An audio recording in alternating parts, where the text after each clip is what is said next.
பர்திமேயு சுவிசேஷ ஊழியங்கள் வழங்கும் நற்செய்தி நேரம். தேவ செய்தி பாஸ்டர் ஆர். அகஸ்டின். இந்த நாளில் உங்களோடு நான் பேசி வருகிறேன். கண் திறக்கப்பட வேண்டும். இன்னைக்கு அநேக நேரம் எல்லாருக்கும் கண் இல்லைன்னு சொல்ல மாட்டேன், ஆனால் கண் இருக்கிறவெல்லாம் எல்லாத்தையும் கண்டுபிடிச்சினவன். சில நேரம் பாருங்கள், கண் நல்லா இருக்கும், நாம் வச்ச பொருளே நாம் பக்கத்தில் வச்சுக்கிட்டே தேடுவோம். அதுக்கு ஒரு பழமொழி சொல்லுவாங்க, தோளில் ஆட்டை போட்டுக்கிட்டே தேடினாம்பாங்க. உங்கள் வேதத்தை திறந்து எரேமியா 5ஆம் அதிகாரம் 20-21 வசனத்தை திருப்பி கையில் எடுத்துக்குவீங்களா? அப்படி எல்லாரும் எடுத்து தேடி எடுக்கிற வரைக்கும், எந்த சிருஷ்டிகரே உம்மை நினைத்திடமே இந்த நிலையில்லா வாழ்க்கையிலே, எந்த சிருஷ்டிகரே உம்மை நினைத்திடமே இந்த நிலையில்லா வாழ்க்கையிலே, இந்த மாய உலகத்தை வெறுத்திட அழைத்தீரி பரிசுத்த ஜீவியமே, இந்த மாய உலகத்தை வெறுத்திட அழைத்து பரிசுத்த ஜீவியமே. ஆனந்தம் ஆனந்தமே, அல்லும் பகலிலும் பாடிடுவே. ஆனந்தம் ஆனந்தமே, அல்லும் பகலிலும் பாடிடுவே. இயேசுவே எந்தன் உயிரே, இயேசுவே எந்தன் உயிரே.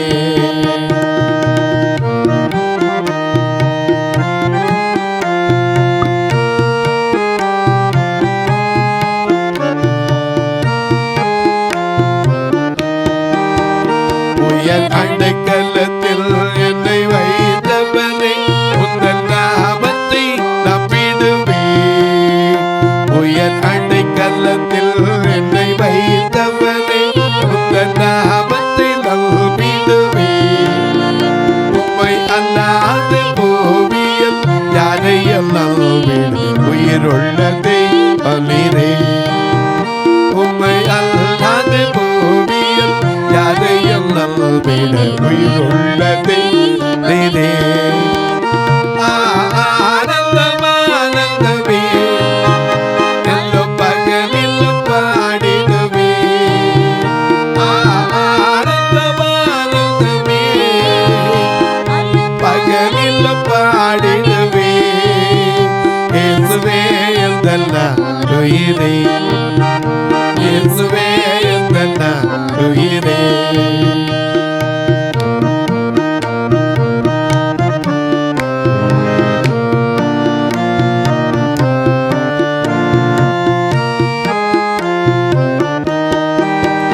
பெற்ற தாயும் தந்தையுமானவனே, மற்றும் எல்லாம் எனக்கு நீரே. பெற்ற தாயும் தந்தையுமானவனே, மற்றும் எல்லாம் எனக்கு நீரே. வானம் பூமியும் யாவுமே மாறிடும் வாக்கு மாறாதவரே.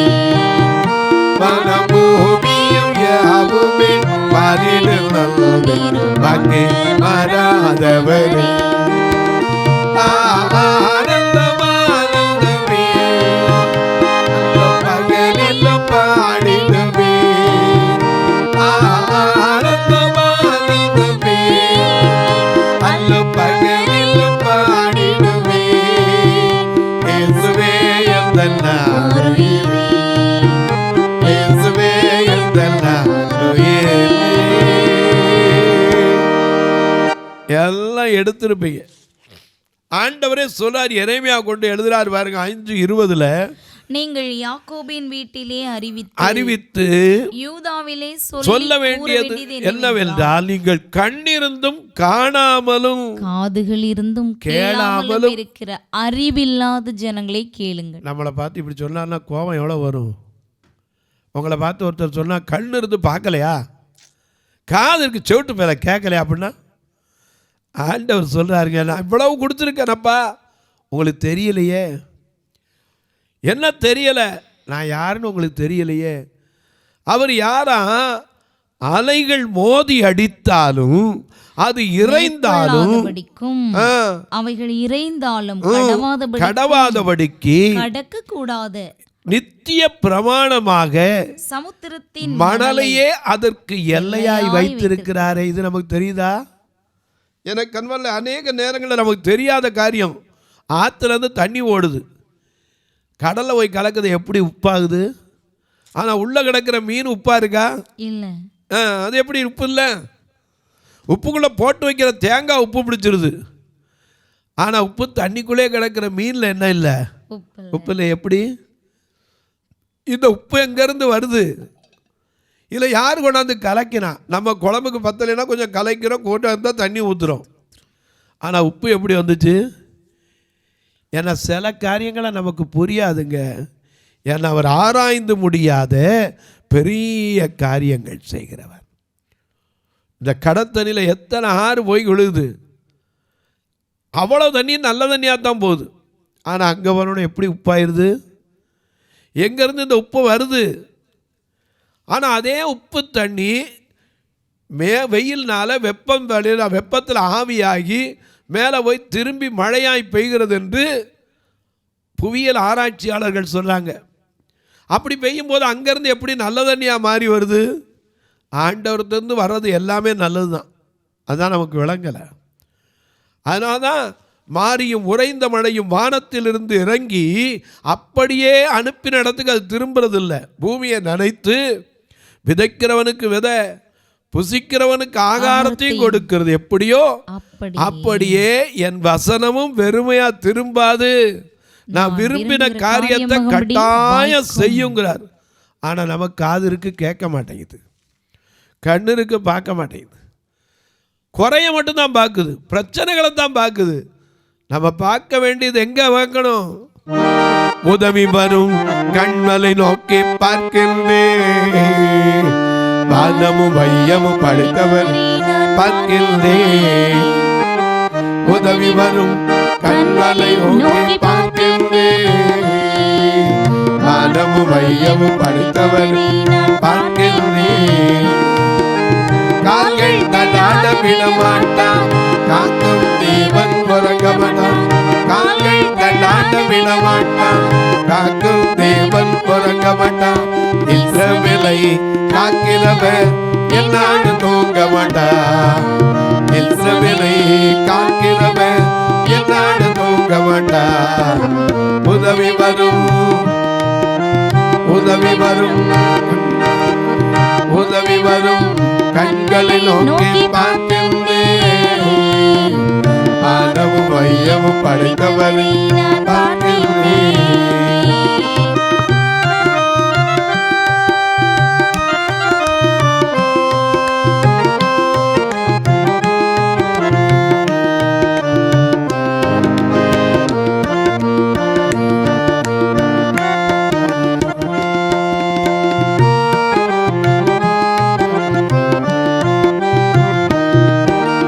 கர்த்தர் என்னை காக்கின்றார்,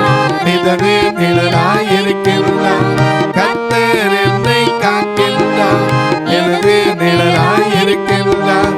பகலினிலும் இரவினிலும் பாதுகாக்கின்றார், பகலினிலும் இரவினிலும் பாதுகாக்கின்றார்.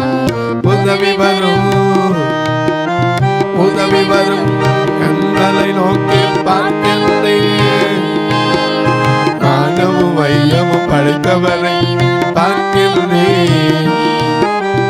உதவி வரும் கண்களை நோக்கி பார்க்கின்றேன், வானமும் வையமும் படைத்தவரை பார்க்கின்றேன். எங்க பார்க்கணுமோ அதை விட்டுருவோம், குறையத்தான் பார்ப்போம். இவன் பார்த்தது என்ன? சுற்றி இருக்கிற சூழ்நிலையை பார்த்தான், தன்னோடு இருக்கிறவர் யார் என்பதை பார்க்கல. அவன் கண்ணை திறக்க வேண்டியிருச்சு. உள்ள வந்து கத்துறான், என் ஆண்டவனே. நம்ம என்ன செய்வோம்? நம்மால என்ன செய்ய முடியும்? நமக்கு ஒன்றும் கிடையாது, பலம் கிடையாது. பலனற்ற பாத்திரம் நானே, பழுதடைந்துருவேனே பலமுறை நானே. நமக்கு பலம் தருகிற முடியாது. ஆனா பலப்படுத்துகிற கிறிஸ்துவினாலே எல்லாவற்றையும் செய்வதற்கு நமக்கு பலன் உண்டு. பிலிப்பியர் 4:12 அப்படித்தான் வாசிக்கிறோம். நம்ம பலப்படுத்துறது யாரு? பெரிய காரியம் செய்யறதுக்கு அவர் தான் நமக்கு துணை. அநேக நேரம் நமக்கு அதுதான் தெரியலை. இந்த வேலைக்காரனுக்கே தெரியல, கூட இருந்தவனுக்கே. இந்த எலிசாட்ட இருந்த வேலைக்காரன் யாரு? இந்த எலிசா யாரு? ஒரு காலத்தில் 1 ராஜாக்கள் 19:19-20 பார்க்கிறோம். 12வது ஏரை ஓட்டி கொண்டிருந்தவன். இவருடைய பழைய வாழ்க்கையை பார்த்தீங்கன்னா 12ஆம் ஏரை ஓட்டி கொண்டிருந்தவன். இவன் இருக்கிற இடம் மட்டும் எலியா போய் அந்த எலிசா மேலே என்ன செய்தார்? சால்வையை போட்டார். உடனே அவன் என்ன செய்தான்? ஐயா, என் தகப்பனையும் தாயும் முத்தம் செஞ்சுட்டு என்கிட்ட உங்களோட வாரேன்னா. அவர் சொன்னார், எப்பா நான் சொன்னதை மட்டும், நான் செய்ததை மட்டும் என்ன செஞ்சிடாத, மறந்துடாதேன்னார். உடனே பார்த்தான், மாடுகளை அடித்தான், கலப்பை மூட்டுக்களை ஒடிச்சான், ஜனங்களுக்கு விருந்து செய்து விட்டு வந்தவன். ஆனால் இவனுக்கு கிடைச்ச வேலை என்ன? கை கழுவும் போது தண்ணி ஊற்றணும். எலியாவின் கைக்கு நீர் வார்த்த சாப்பாத்தின் குமாரனான எலிசா. ஒரு வேலை இல்லைப்பா, நீங்கள் சாப்பிட்டு கையை கழுவுங்கல்ல, அப்போ தண்ணி ஊற்றுறேன். இதுதான் அவனுக்கு இருந்த வேலை. அப்படி இருந்தவனுக்கு அவர் எடுத்துக்கொள்ளப்படும் போது கேட்டார். 2 ராஜாக்கள் 2ஆம் அதிகாரம் 9-10 கேட்கிறார். எலியா இருவரும் அக்கறைப்பட்ட போது எலியா எலிசாவை நோக்கி, நான் உன்னை விட்டு எடுத்துக்கொள்ளப்படுவதற்கு முன்னே செய்ய வேண்டியது என்ன கேள் என்றார்.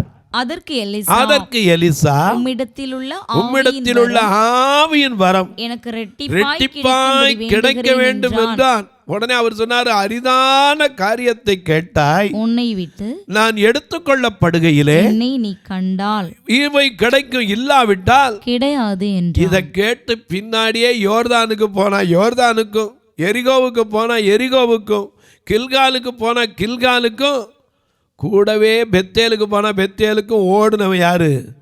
இந்த எலிசா. இப்படி எலியாவின் சால்வையை, விழுந்த சால்வையை எடுத்து எலியாவின் தேவன் எங்கே என்று அடித்த போது தண்ணீர் மறுபடியும் பிரிந்து அந்த வல்லமையை பெற்றுக்கொண்டவன். இவங்கிட்ட இருக்கிற வேலைக்காரனுக்கு கண்ணு எதை பார்க்குது? குறையத்தான் பார்க்குது. ஐயோ என் ஆண்டவனை என்ன செய்வோம்? எனக்கு அன்பார்களே, என்ன செய்வோம்? அவர் சொன்னார், என்ன செய்ய முடியும்? முதல்ல என்ன செய்ய? பயப்படாதே. ஒரு காரியத்தை முதல்ல தெரிஞ்சுக்கோ, அவர்களோடு இருக்கிறத நீ பார்த்துருக்க, நம்மோடு இருக்கிறவங்கள நீ பார்க்கல. ஆனால் அதிகமான பேர் என கண்டு விசுவாசிக்கிறவன காணாமல் விசுவாசிக்கிறவன் பாக்கியவான். காணாமல் விசுவாசித்தான். உள்ள இருந்துக்கிட்ட சொன்னார், வெளியே போய் பார்க்கல. நம்மளாம் தான் சொல்லிப்போம், வெளியே போய் பார்த்தா தானே தெரியும். இவர் வாட்டில் உள்ளே உட்காந்துட்டு கண்ணை மூடிட்டு பேசுகிறாரு அப்படிமோ. ஐயா, நமக்காக யாவையும் செய்து முடிக்கிற ஒருவர் இருக்கிறார். நமக்கு முன்னே போய் நாம் நடக்க வேண்டிய வழிகளை காட்டுகிற ஒருவர் இருக்கிறார். நம்மை கரம் பிடித்து நடத்துகிறவர். கரம் பிடித்து நடத்துவார், கல்மலை மேல் நிறுத்துவார். கரம் பிடித்து நடத்துவார், கல்மலை மேல் நிறுத்துவார். ஒரு தாய் ஏற்று வந்து போ ஏற்றுவார். ஒரு தாய் ஏற்று வந்து போ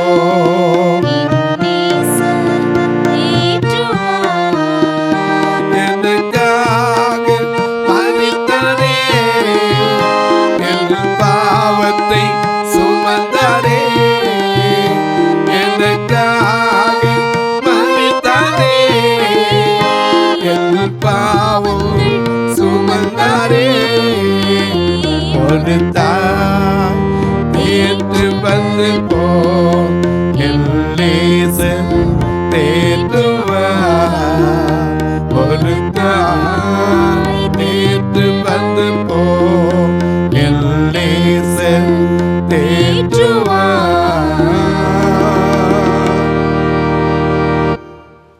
அநேக நேரம் நமக்கு தெரியறதில்ல.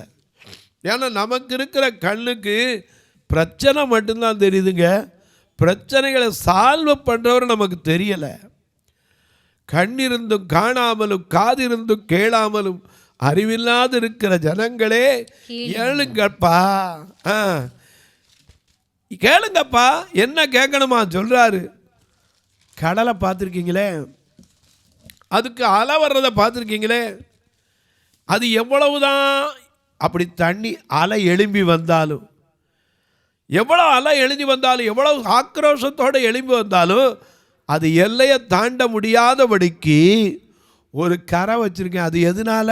மணல், சமுத்திரத்தின் மணலை. நம்மள அந்த மண்ணுக்கு தண்ணிக்கு வைக்க முடியுமா? நினைப்போமா? ஆண்டோடைய காரியம் நமக்கு புரியாதுங்க. அறிந்து கொள்கிற ஞானம் நமக்கு கிடையாது. அதனால தான் தாவீது சொல்கிறாரு 8ஆம் சங்கீதத்தில் 4ஆம் வசனத்திலிருந்து வாசிக்கும்போது தாவீது சொல்கிறதுக்கு பார்ப்போமா? 8ஆம் சங்கீதம் 4ஆம் வசனத்திலிருந்து விலகாக எழுதியிருக்கார். நம்ம பற்றி அவர் ஆண்டவர் சிருஷ்டிப்பை கொடுத்து புகழ்ந்து அங்கே பாடியிருக்காரு பாருங்க. மனுஷனை நீர் நினைக்கிறதற்கும் மனுஷகுமாரனை விசாரிக்கிறதற்கும் எவன் எம்மாத்திரம் நீர் அவனை தேவதூதரிலும் சற்று சிறியவனாக்கி மகிமையினாலும் கனத்தினாலும் முடிசூட்டினீர். உம்முடைய கரத்தின் கிரியைகளின் மேல் அவனுக்கு ஆளுகை தந்து சகலத்தையும் அவருடைய பாதங்களுக்கு கீழ்ப்படுத்தினேன். ஆடு மாடுகள் எல்லாவற்றையும், காட்டு மிருகங்களையும், ஆகாயத்து பறவைகளையும், மச்சங்களையும், கடல்களில் சஞ்சரிக்கிறவைகளையும் அவனுடைய பாதங்களுக்கு கீழ்ப்படுத்தினேன். எங்கள் ஆண்டவராகிய கர்த்தாவே, உம்முடைய நாமம் பூமி எங்கும் எவ்வளவு மேன்மையுள்ளதாய் இருக்கிறது. எனக்கு அன்பானவர்களே, அநேக நேரம் நமக்கு தெரியல. இவ்வளவு பெரிய சமுத்திரத்துக்கு பெரிய கோட்டை கட்டி நிற்பாருக்க வேண்டாமா? நாம் கூட தடுப்பு சுவர்கள் கட்டுறோம். ஆண்டவர் அதையாக கட்டியிருக்காரு. அதான் மனித பார்வை. ஆனால் அந்த மண்ணுக்கு தாண்டி திரும்பி அப்படியே அதுக்குள்ளே போயிடுது. அதனால தான் கேட்குறாரு, எப்பா கடலுக்கே கரை வச்சிருக்கேன்னா உங்கள் பிரச்சனைகளுக்கு ஒரு எல்லை வைக்க மாட்டேனா? பிரச்சனையை கண்டவுடனே பயந்துடுறோம். கூட இருந்த எலிசாட இருந்த வேலைக்காரனுக்கு அவ்வளோ பயம்.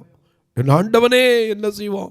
காலையிலே இப்படி இருக்கப்பா, இந்த நாள் என்ன ஆக போதோ, எப்படி இருக்க போதோ. இன்றைக்கி பயந்துருக்கீங்களா? பயப்படாதீங்க. உங்களோடு இருக்கிறவர், நம்மோடு இருக்கிறவர் பெரியவர். அவர் நமக்கு முன்னே செல்லுவார், கோணல்களை செவ்வைப்படுத்துவார். என் சமூகம் உனக்கு முன்பாக செல்லும். என் சமூகமே உம்முடைய பாக்கியம். என்ன தேடி வந்தேன், உமை நோக்கியன்னா. அவரை தேடி பாருங்க, அவர் நமக்கு முன் சென்று காரியத்தை வாய்க்க செய்வார். எலியா ஜெபம் பண்றாரு. எலிசா என்ன ஜெபம் பண்றாரு? இவருடைய கண்களை திறந்திருளும். உடனே என்ன நடக்குது? உடனே கர்த்தர் அந்த வேலைக்காரன் கண்களை திறந்தார். அது வரைக்கும் அவன் கண்ணு தெரியாமலா இருந்தான்? இல்லைங்க, கண்ணு தெரியும். ஆனா கண்ணு நமக்கு எப்படி இருக்கு? கண்ணுடையர் என்பர் கற்றோர். வேதத்தை நாம கற்று இருக்கணும். அதனாலதான் நாம பாடுறோம், வேதத்தை தியானம் செய், வேதத்தை தியானம் செய், வேதம் வராதே என் மகனே. வேதத்தை தியானம் செய், வேதத்தை தியானம் செய், வேதம் வராதே என் மனமே.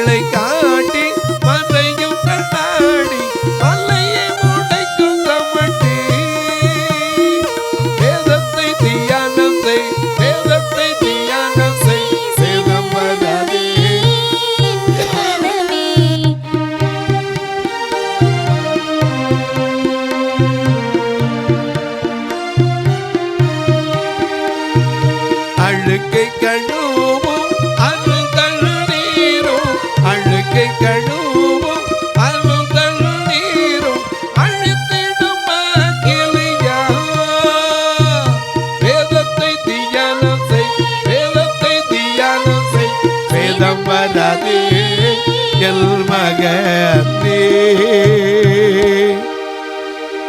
வேதத்தை கற்று பாருங்க. எத்தனையோ புஸ்தகத்தை படிக்கிறீங்களே, கற்று பாருங்க, அப்போ தான் விளங்கும். சில நேரம் பைபிளை எடுக்காமல் உட்காந்துருப்போம் அசால்ட்டாக. அப்படி செய்யாதீங்க. யோசிச்சு பாருங்கள், இந்த புஸ்தகத்தில் எழுதி இருக்கிறவைகள் நமக்கு கண் இருக்கு பார்க்கல. அதனால தான் சொல்ல, நீங்கள் கண்ணிருந்தும் காணாமலும் காதிருந்தும் கேளாமல் இருக்கீங்கப்பா. சமுத்திரத்தை பார்க்குறீங்களா, எவ்வளோ தண்ணி வருது, எத்தனை வருஷம் வருது. நம்ம பிறந்ததுலேருந்து ஆறுகள் ஓடிக்கிட்டு தான் இருக்குது. மழை வந்தால் ஒரே அப்படி வெள்ளம் கொண்டு போகிற மாதிரி ஓடுது. எல்லா தண்ணி எங்கே போய் சேருது? கடலில் தான் போய் சேருது. ஆனால் அந்த கடல் நிறைஞ்சிருக்கா? இல்லையே. அதுலேருந்து தண்ணி யாராவது மோந்தா எடுத்து ஊற்றிருக்கோம். ஊருக்குள்ளே வந்தால் மோட்டர் வச்சு எடுக்கிறோம். கடல்லேருந்து எங்கே எடுக்கிறது? ஆனால் அந்த எல்லையை தாண்டி வந்திருக்கா? அதற்கு எல்லை வைத்திருப்பார் என்றால் உங்கள் பிரச்சனைகளுக்கு, என் பிரச்சனைகளுக்கு ஒரு எல்லையை வைத்திருப்பார். அதனால தான் இங்கே சொல்கிறாரு, ஆண்டவருடைய கண்களை திறந்தள்ளும் என்று ஜெபம் பண்ணினான். உடனே என்ன நடந்ததா? 2 ராஜாக்கள் 6:17 பார்க்கிறோம். அவன் அப்பொழுது எலிசா விண்ணப்பம் பண்ணி, கர்த்தாவே இவன் பார்க்கும்படி இவன் கண்களை திறந்தருளும் என்றான். சரி, உடனே கர்த்தர் அவன் வேலைக்காரன் கண்களை திறந்தார். இதோ எலிசாவை சுற்றிலும். நல்ல கவனிங்க, உள்ள இருக்க நடக்கிற காரியம் யாரை சுற்றிலும்? எலிசாவை சுற்றிலும் அக்கினிமயமான குதிரைகளாலும் ரதங்களாலும். அங்க இருந்த சாதா குதிரை, அதை பார்த்து இவ்வளவு பயந்தான். இங்க என்ன இருக்கு? அக்கினிமயமான குதிரைகள். அது மட்டும் ரதங்களாலும் அந்த மலை நிறைந்திருக்கிறதை கண்டான். அவர்கள் அவனிடத்தில் வருகையில் எலிசா கர்த்தரை நோக்கி விண்ணப்பம் பண்ணி இந்த ஜனங்களுக்கு கண் மயக்கம் உண்டாகும். அடுத்த நிமிஷம் இவனுக்கு கண்ணு திறந்துருச்சு. ஆனா அவங்க அத்தனை பேருக்கு கண்ணு என்ன செய்யுது? மயக்கம் உண்டாகிட்டாரு. கண்ணு தெரிஞ்சாலும் ஒருத்தனுக்கும் இல்லை. கண்மயக்கம் உண்டாக்கும்னு ஜெபம் பண்ணா. உடனே என்னாச்சு? எலிசாவின் வார்த்தையின்படியே அவர்களுக்கு கண்மயக்கம் உண்டாகும்படி செய்தார். சரி, அப்பொழுது எலிசா அவர்களை நோக்கி, இது வழி அல்ல. அவனை சொன்ன, இது வந்த வழியவே இது வழி அல்ல, இது பட்டணமும் அல்ல, பிறகே வாருங்கள், ஏன் பின்னாடி வாங்க, நீங்கள் தேடுகிற மனுஷனிடத்தில் நான் உங்களை வழி நடத்துவேன் என்று. யார் பேசுறது? யாரு? எலிசா. ஆனா இவங்களுக்கு விளங்குச்சா? இல்ல. ஏன்னா கண் மயங்கி கிடக்கு. எல்லாருக்கும் கண்ணு திறந்தா இருக்கு, ஆனா கண்ணு தெரியல. பட்னத்தடிகள் சொல்லுவார், கண்ணிருந்தும் குருடா இருந்து விட்டேன், காலமெல்லாம் வீணை கழித்து விட்டேன்னார். ஐயா, நம்முடைய மாம்ச கண்களுக்கு அவர் புலப்பட மாட்டார். ஏன்னா நம்ம கண்ணுக்கு மனக்கண் முன்னாடி அவர் நிற்பார். அநேக நேரம் நமக்கு ஆவிக்குரிய கண்களை தரணும், ஆண்டவர்கிட்ட கேட்கணும். இவங்க தான் கேட்குறாங்க, உடனே இது வழியும் அல்ல, இது பாதையும் இல்லைப்பா, ஏன் பின்னாடி வாங்க. கூப்பிடுறது யாரு? அதே தீர்க்கதரிசி தான். மயக்கம் உண்டாகட்டும் ஜெபம் பண்ணது யாரு? அதே தீர்க்கதரிசி தான். இவங்களை கூட்டிட்டு போகிறான். சமாரியாவில் போனவுடனே ஒரு ஜெபம் பண்றாரு. என்ன ஜெபம் பண்றாரு? கர்த்தாவே இவர்கள் பார்க்கும்படிக்கு கண்களை திறந்தருளும் என்றான். ஐயா, மாம்ச கண்ணை அடைக்கிறதுக்கும் கூட அதிகாரத்தை கொடுத்திருந்தார், ஆவிக்குரிய கண்களை திறக்கிறதுக்கு அதிகாரம் கொடுத்திருந்தார். இன்னைக்கு அநேக நேரங்களில் நம்ம அதைத்தான் கேட்கணும். ஆவியை அருளுமே சுவாமி, எனக்கு ஆருயிர் கொடுத்த வானத்தின் அரசே. தொலைக்காட்சியில் பார்க்கிற என் அன்பு மக்களே,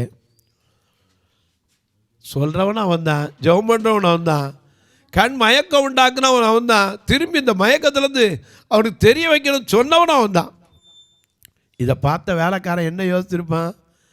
ஐயோ, எனக்கு இந்த ஆவிக்குரிய கண் இல்லையே, இப்போ தெரிஞ்ச அப்போ தெரியலேன்னு எத்தனை புலம்பியிருப்பானோ இங்கே எழுதப்படலை. தொலைக்காட்சியில் பார்க்கிற என் அன்பு பெரியோரை, தாய்மாரே, நீங்கள் முன்னாடி இருக்கிற சூழ்நிலையை மட்டும் பார்த்து பயந்து வரீங்க. ஆனால் நமக்கு முன்னே போகிறவர் யார்? நம்மை கரம் பிடித்து நடத்துகிறவர் யார்? நம்மோடு இருக்கிறவர் யார்? நமக்காக யாவையும் செய்து முடிக்கிறவர் யார்? இதை அறிஞ்சா நாம் குழம்பவே மாட்டோம். இந்த நிகழ்ச்சியை பார்க்கறதோட விட்டுறாம ஒரு வார்த்தை ஜெபம் பண்ணுறீங்களா? இது தொடர்ந்து வரணும். அதுக்கான தேவைகள் சந்திக்கணும்னாக்கா ஜெபம் பண்ணுங்க. அது மட்டும் இல்லை, எனக்கு கண்மலை எங்கள் சபையை வந்து பாருங்கள், பார்வை இல்லாத மக்கள் 2 சபையிலையும் நிறையா இருப்பாங்க. தாராளமாக வந்து பார்க்கலாம். உங்கள் பிறந்த நாள், திருமண நாள் போன்ற நல்ல நாட்களிலே ஒரு நல்ல உணவு கொடுக்க உதவலாம். திருநெல்வேலி சர்ச்செல்லாம் கூட்டிகிட்டு வர்றதுக்கே வாரம் 4000 ரூபா வேனுக்கு வாடகை கொடுக்குறோம். ஆண்டவர் உங்களை ஆசீர்வதிச்சிருந்தா ஒரு வேனை வாங்கி வைப்பீங்கன்னா உங்கள் பேரை சொல்லிக்கிட்டே இருக்கும். ஆண்டவர் பரலோகத்தில் அதுக்கு ஒரு பலனை வச்சுருப்பார். ஏன்னா 2 கண்ணுதினாங்களும் தினம் கூட்டிகிட்டு இருந்து, அது எங்கே உட்கார வைக்கிறதுக்கு? ஆலயத்தில் உட்கார வைக்கிறதுக்கு, கூட்டம் காட்டுறதுக்கு இல்லை, சத்தியத்தை கேட்குறதுக்கு. உங்கள் பிறந்த நாள், திருமண நாள் போன்ற நல்ல நாட்களில் ஒரு நன்மையை செய்ய, ஒரு கட்டுமான பணிக்கோ, ஒரு ஃபியூனரல் ஃபண்டுக்கோ, அல்லது பார்வையற்ற மக்களுக்கு கண்ணா உதற ஊன்றுகோலுக்கோ நீங்களும் உதவலாம். அது மட்டுமல்ல, உங்கள் ஜெபக்காரி எது இருந்தாலும் தாராளமாக காலை ஒவ்வொரு நாளும் 10 மணிலேருந்து 5 மணிக்குள்ளே சொல்லலாம். நான் உங்களுக்காக ஜெபிப்பேன். ஐயா எப்படி தாங்க, இதில் 2 நம்பர் வந்துக்கிட்டே இருக்கும், ஜிபே, ஃபோன்பே. இப்போல்லாம் அதான் ரொம்ப எல்லார் கையிலையும் இருக்குது. ஏதோ ஒரு சிலருக்கு வேணால் தெரியாமல் இருக்கலாம், மற்ற எல்லாருக்கும் அது ஜிபே, ஃபோன்பேலாம். இது வழியாக தொடர்பு கொள்ளலாம். ஒருவேளை ஐயா எனக்கு அக்கௌண்ட் நம்பர் வேணும், ஏன்னா நான் வந்து கணக்குக்கு வைக்கணும் அப்படின்னு கேட்பீங்கன்னா சொல்லுங்கள், அதுவும் உங்களுக்கு தரேன். அதன் வழியாய் வந்தால் நீங்கள் உங்களுக்கான ரசீது வகைகளையும் பெற்றுக்கொள்ளலாம். இப்போ உங்களுக்காக ஜெபிக்கட்டுமா? நல்ல பிதாவே, நன்றியோடு துதிக்கிறோம் சுவாமி. யார் யார் எந்தெந்த பிரச்சனையோடு, எந்த வியாதியின் கொடுமையோடு, என்னென்ன காரியத்தில் மனபாரத்தோடு இந்த நிகழ்ச்சியை பார்க்கிறார்களோ அவருடைய கண்கள் திறக்கப்படட்டும் சுவாமி. நம்மோடு இருக்கிறவர் யார்? நமக்காக யாவையும் செய்து முடிக்கிறவர் யார்? நம்மை நடத்துகிறவர் யார்? இம்மட்டும் நடத்தினவர் யார் என்கிற ஞான கண்களை திறந்தள்ளும் சுவாமி. இந்த ஊழியத்தை தாங்குகிற, ஜெபிக்கிற, கொடுக்கிற எல்லா மக்களையும் ஆசீர்வதி. திருமண நாள், பிறந்த நாளை நினைவு கூறுகிற மக்களுக்காய் ஜெபிக்கிறேன். நோயின் படுக்கையில் இருப்போருக்காய் ஜெபிக்கிறேன். தேர்வுக்கு ஆயத்தப்படுகிற பிள்ளைகளுக்காய் ஜெபிக்கிறேன். இந்த வருஷத்தில் அரசு தேர்வு எழுத போகிற பிள்ளைகளுக்காய் ஜெபிக்கிறேன். படித்து முடித்து வேலை இல்லாத மக்களுக்காய் ஜெபிக்கிறேன். ஒவ்வொருவருக்கும் அவர் விரும்புகிறபடி அற்புதம் செய்யும். வானத்திற்கும் பூமிக்கும் சகல அதிகாரம் கொண்ட இயேசு கிறிஸ்துவின் ஈடு இணையற்ற வல்லமையுள்ள நாமத்தில் ஜெபிக்கிறேன் நல்ல பிதாவே, ஆமென். சபை ஆராதனை ஞாயிறு காலை 10 மணி முதல் 12 மணி வரை. இடம் பர்திமேயு சுவிசேஷ ஆலயம், அன்னை சத்யா நகர், இளமனூர் அஞ்சல், சக்கிமங்கலம் வழி, மதுரை மாவட்டம். பின்கோட் 625201 மற்றும் பர்திமேயு சுவிசேஷ ஜெப வீடு, flat number 107, Eden garden, Muthur, Tirunelveli. Pincode 627011. சிறப்பு உபவாச கூட்டம் ஒவ்வொரு மாதமும் 2வது சனிக்கிழமை காலை 10 மணி முதல் 1 மணி வரை நாகர்கோவில் YMCA ஹாலில் வைத்து நடைபெறுகிறது. மற்றும் ஒவ்வொரு மாதமும் 4வது சனிக்கிழமை காலை 10 மணி முதல் 1 மணி வரை திருநெல்வேலி புதிய பேருந்து நிலையம் அருகில் உள்ள கிரேஸ் ஹாலில் வைத்து நடைபெறுகிறது. எங்கள் எல்லா ஆராதனைகளிலும் கலந்து கொண்டு தேவனை மகிமைப்படுத்த அன்பாய் அழைக்கிறோம். உங்கள் உதாரத்துவமான காணிக்கைகளினால் இவ்வூழியத்தை தாங்க விரும்பினால் R. Augustine, account number 5021364331, IFSC code IDIB 000B066, Indian Bank, BP Kulam, Madurai. GPay number 9842181917, BGM ministries மற்றும் 9442559772, பிளைண்ட் மினிஸ்ட்ரீஸ் அகஸ்டின். உங்கள் தொடர்புக்கு பாஸ்டர் R. அகஸ்டின், பர்திமேயு சுவிசேஷ ஊழியங்கள், நாகமலை, புதுக்கோட்டை, மதுரை 625019. தொலைபேசி எண்கள் 9842181917 மற்றும் 9442559772. கர்த்தர் தாமே உங்களை ஆசீர்வதிப்பாராக.